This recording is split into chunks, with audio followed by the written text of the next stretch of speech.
At the dinner party with his friends, my husband humiliated me. "You parasite, you must pay the $4,000 bill," he said. That sentence still echoes in my head, sharper than any glass breaking against the floor. I remember the chandeliers above, gleaming like stars I wanted to reach, but my hands trembled under the weight of everyone's eyes. I had expected laughter, polite conversations, the subtle clink of silverware on fine china, maybe even a few smiles from people who thought they were sophisticated. But instead, I got humiliation served cold, with a side of arrogance I hadn't signed up for. I'm Emily, born in 1989 in Atlanta. Back in my 20s, I had this foolish idea that marriage meant partnership, trust, and shared laughter over burnt pancakes at 2 in the morning. Daniel had promised the same, or at least he whispered it often enough for me to believe him. But that night, at 34, wearing a navy cocktail dress I'd spent hours picking out, I felt like a shadow in the very light I'd wanted to bask in. The moment he threw that $4,000 bill onto my lap, I felt it was not just the weight of the check, but the crushing realization that he had always planned to humiliate me. I could feel the heat in my ears, the tightness in my chest, the sudden squeeze in my stomach, as if someone had just squeezed the life out of my confidence. "What? What are you doing?" I stammered, looking around at the crowd of his colleagues. Some of them shifted uncomfortably, pretending not to notice. Others, they smirked, enjoying a private joke at my expense. I could see the expensive silverware, the crystal glasses catching the candlelight, everything meant to show off their wealth. But it all felt meaningless now, a backdrop to my public shaming. Daniel leaned back in his chair, a smug grin plastered across his face, as if the power dynamic was a game he always intended to win. I felt a cold fire ignite inside me. It was fear, yes, but also a spark of something sharper: determination. I told myself quietly, "You won't break me here. Not tonight." Around me, snippets of conversation floated like smoke. "She really doesn't belong in this world, does she? I'd never let my wife get away with that." His friends were murmuring judgments, their voices sliding through the air like knives. I felt the sting but kept my composure, my fingers tightening around the edge of my napkin. I reminded myself, dignity isn't taken, it's claimed. And if he thought he could make me crumble, he was gravely underestimating me. When Daniel waved a hand toward the server and barked, "Take it. She can pay," my heart skipped, but I didn't cry. Not yet. I forced a polite smile, one that concealed everything roiling beneath. I caught the waiter's eye, offering a nod that said, "I'll handle this," while my mind raced through every possible escape. Every family story of resilience flashed through me. My mother standing up to my grandfather when he belittled her for her ambitions. Aunt Mabel trying to bake cookies at midnight and laughing at the disaster. My cousins supporting one another through the small embarrassments that made us strong. They were my anchors, reminding me, "You've got this." I had to breathe, in and out. I imagined the scene as a story, a scene I could control if only I kept my head. I met Daniel's gaze, and held it for just a second longer than he expected. He squirmed slightly, like the predator noticing the prey isn't afraid. I could see the calculation in his eyes, the arrogance, the assumption that I would fold, that I would pull out my wallet and pay quietly, that the embarrassment would crush me into submission. But it didn't. I felt my pulse in my throat as I watched the room, measuring reactions, noting expressions. One colleague shifted uneasily in his seat, frowning. Another whispered to a companion, their eyes darting toward Daniel with a glance that spoke more than words. I realized that even in this room full of wealth and power,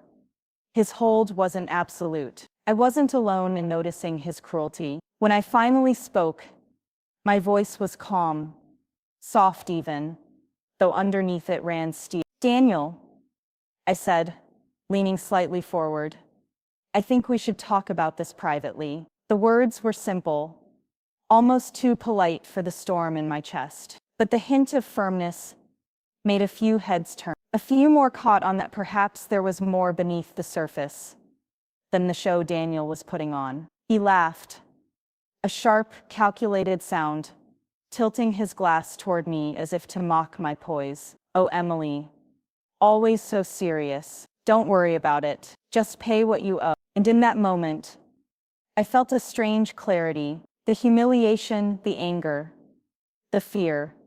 It was all fuel. I could see the evening clearly now.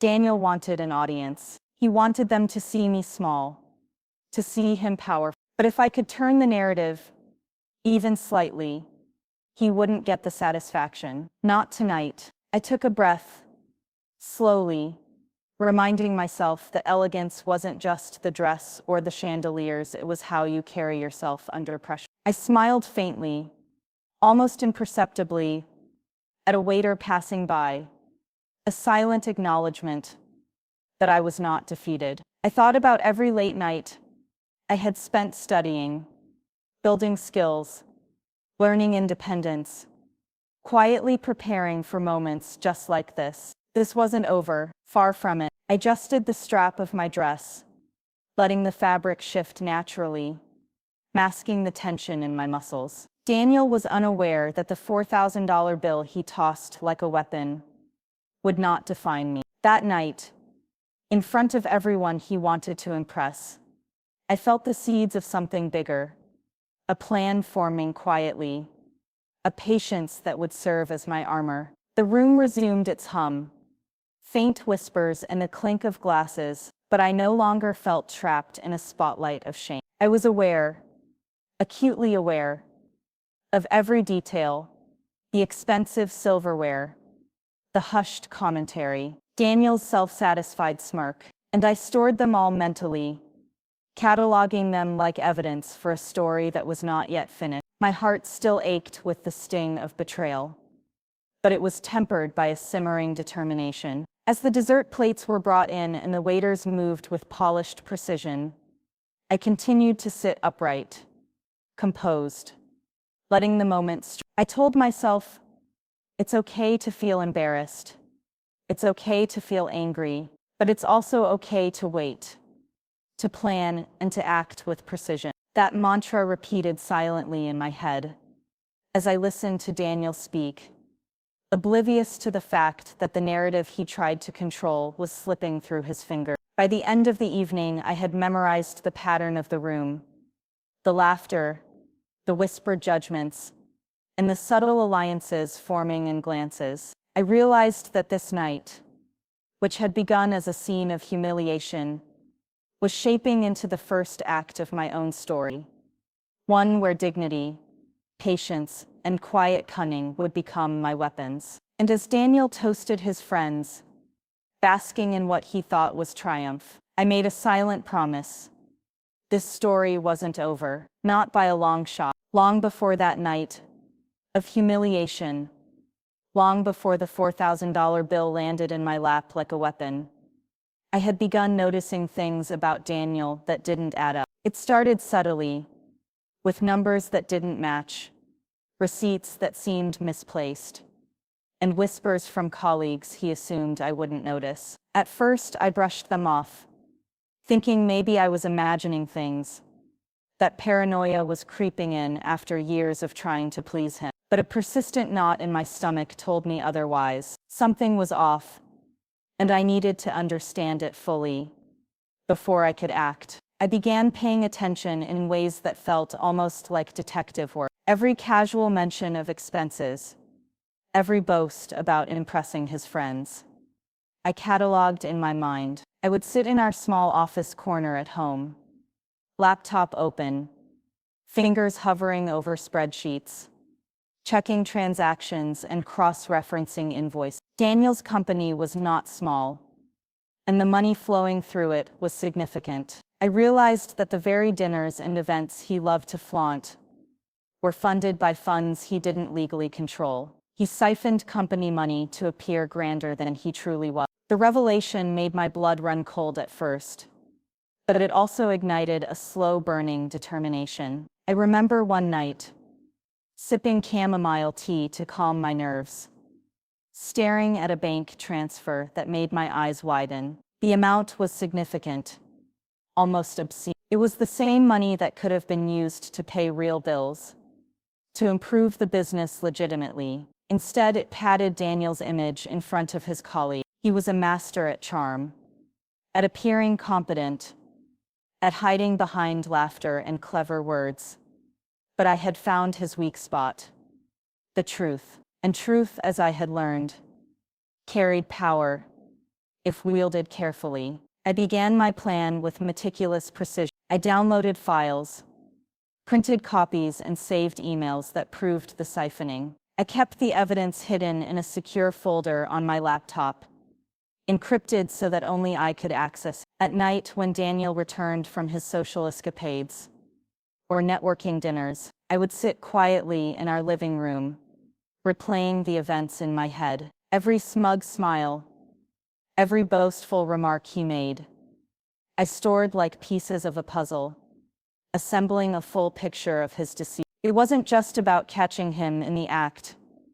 It was about understanding him, predicting him. I observed how he reacted under pressure, how he tried to control conversations, and how easily he underestimated me. He thought I was oblivious, that my calm demeanor meant I was content, passive even. But each insult he hurled at my insecurities, each subtle dig, fueled my resolve. I had felt the sting, yes, but I had also recognized the weakness behind it. He relied on appearances, on perception, and I was about to use that against him. I practiced what I would say, not aloud, but in my mind, over and over. The delivery mattered too emotionally, and I would seem irrational, too cold, and it might not have an impact. I wanted to be calm, precision, a reveal that would leave no room for denial,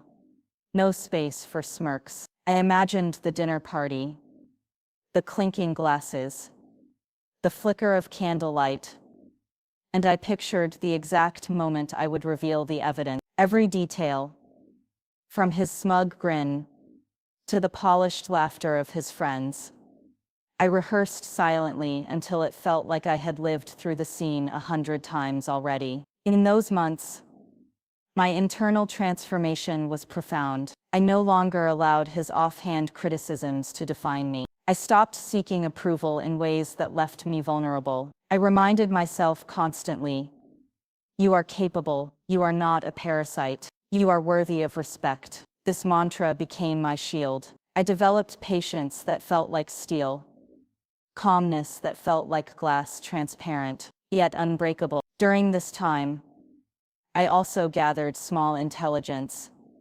casually asking mutual friends about Daniel's professional behavior, noting inconsistencies in stories he told. I learned how deeply he valued his public image, how desperately he needed validation from those around him, how vulnerable he was to exposure in front of peers. All of this information became ammunition, stored carefully alongside financial records and email trail. I also planned the night of the reveal with attention to optics. The dinner had to be his arena, the perfect backdrop for the unraveling of his carefully constructed image. I envisioned him leaning back, satisfied, confident, unaware that the tables were about to turn. Every choice I made, my attire, my words, the timing was calculated to ensure maximum effect, without a hint of rashness. The fear of confrontation,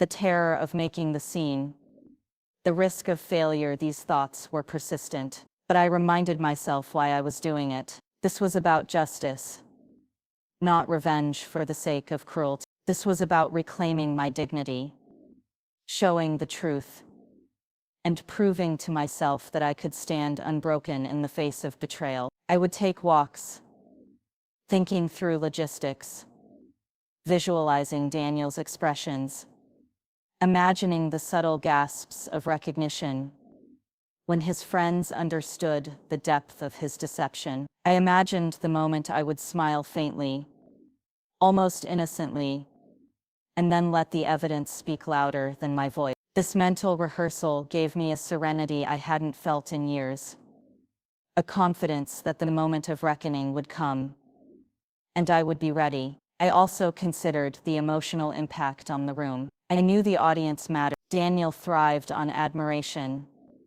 The revelation needed witnesses, people whose reactions could amplify the consequences of his actions. I pictured the gasps, the whispered questions, the glances darting between him and me, the moment when he realized he was no longer in control. I wanted the shift in perception to be undeniable. In the weeks leading up to the dinner, I double-checked every piece of evidence, every email, every financial statement. I ensured nothing could be dismissed as coincidental.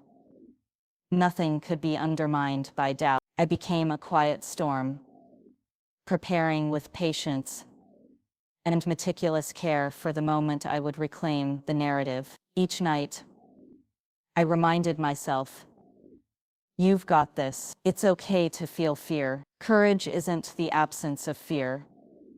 It's acting in spite of it." By the time the evening arrived, I was ready, calm, composed, and armed with the truth. I walked into the lion's den with the confidence that only preparation can bring. Daniel had expected a trophy wife, compliant and awed by his showmanship. What he didn't anticipate was the quiet transformation, the months of observation, planning, and mental fortitude that had led to this very moment. I had discovered his weakness, understood his strategy, and planned my countermove with precision. I had turned what could have been despair into empowerment, and as I prepared to step into that dining room, into the eyes of his friends and colleagues, I felt a mixture of nerves and exhilaration. I was about to show the world and Daniel that the truth, when wielded with patience and clarity, could topple even the most carefully constructed illusion. The chandeliers reflected off the polished floors like tiny stars, mocking the elegance Daniel always wanted to showcase. His friends were gathered, laughing and chatting, the air thick with champagne bubbles and self-assuredness. Daniel's eyes found mine immediately, a mix of surprise and amusement, as if to say, "Look at my perfect wife, right here, ready to pay for the show." I allowed a faint, polite smile, concealing the determination simmering beneath my skin. The dinner unfolded with Daniel making every attempt to shine. He recounted his latest business successes, showing off his knowledge and charm. I listened carefully, nodding at appropriate moments, asking mild, polite questions that drew attention to his words but not to me. Everyone in the room could see the contrast between us. Him confident and arrogant, me reserved and quietly attentive. Every smirk, every glance he threw at me, I stored mentally as fuel for the moment I knew would come. Then came the moment the dessert menu had arrived, and Daniel leaned back in his chair, sipping wine, ready to make his next joke. "Emily, don't forget our little agreement," he said with that smirk, the one that always tried to shrink me into a shadow. "You know, that for—" A hush fell over the table. Some of his friends glanced at me, curious. Others chuckled lightly, assuming I would pay quietly. As usual, I reached into my purse, pulling out my phone, and for a heartbeat, the world seemed to pause. Then I calmly tapped a few keys and projected the evidence onto the restaurant's small screen. Bank transfers, emails, invoices, all laid bare, meticulously organized, undeniable. The laughter stopped mid-chuckle. The air thickened, and Daniel's smirk faltered as the reality of exposure hit him like a tidal wave. I had expected surprise.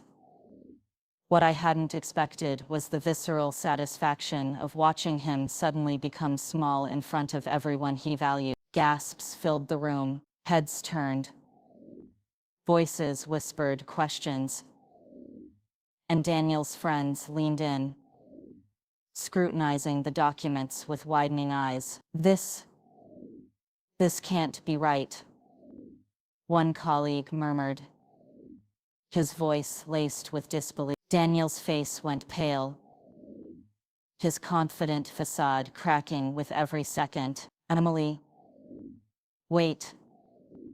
You don't understand, he stammered. But no one listened anymore. The power had shifted, and the room knew it. He spoke then, my voice calm but firm. I understand perfectly, Daniel. This is everything you've been hiding. Every penny you siphoned. Every lie you told to impress these friends. It's all here. I let a pause linger, letting the silence sink in, like a heavy curtain falling. I could see his mind racing, trying to think of excuses, trying to regain control.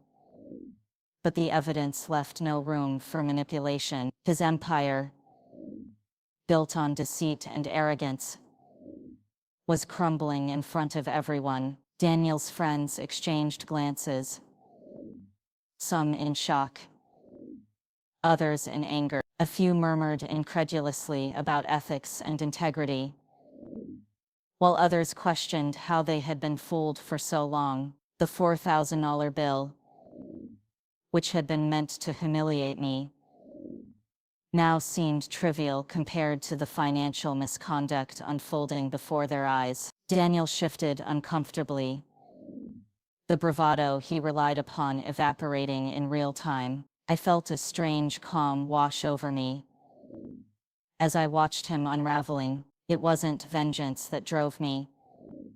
It was justice, clarity, and reclaiming dignity that had been stolen over years of subtle manipulation. I didn't raise my voice, didn't accuse with unnecessary cruelty. I let the facts speak, and they spoke louder than any words I could have used. Daniel's carefully crafted persona, polished over years, could not withstand the weight of truth. I noticed one of his closest friends lean forward, eyebrows furrowed, whispering questions. I knew Daniel would struggle to answer. Others nodded in quiet agreement, recognizing the pattern of deception. I felt no gloating pleasure, only a deep sense of relief. The humiliation he tried to cast on me had flipped entirely.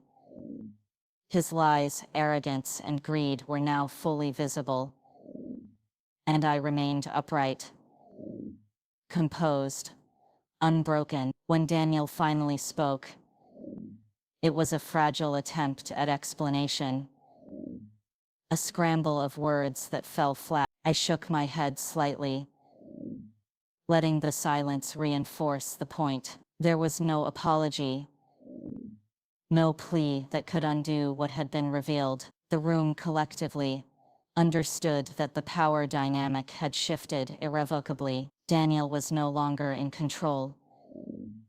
The narrative now belonged to me. I stood, smoothing my dress, and offered a polite nod to the waiter. "Thank you," I said softly, almost as if nothing had happened.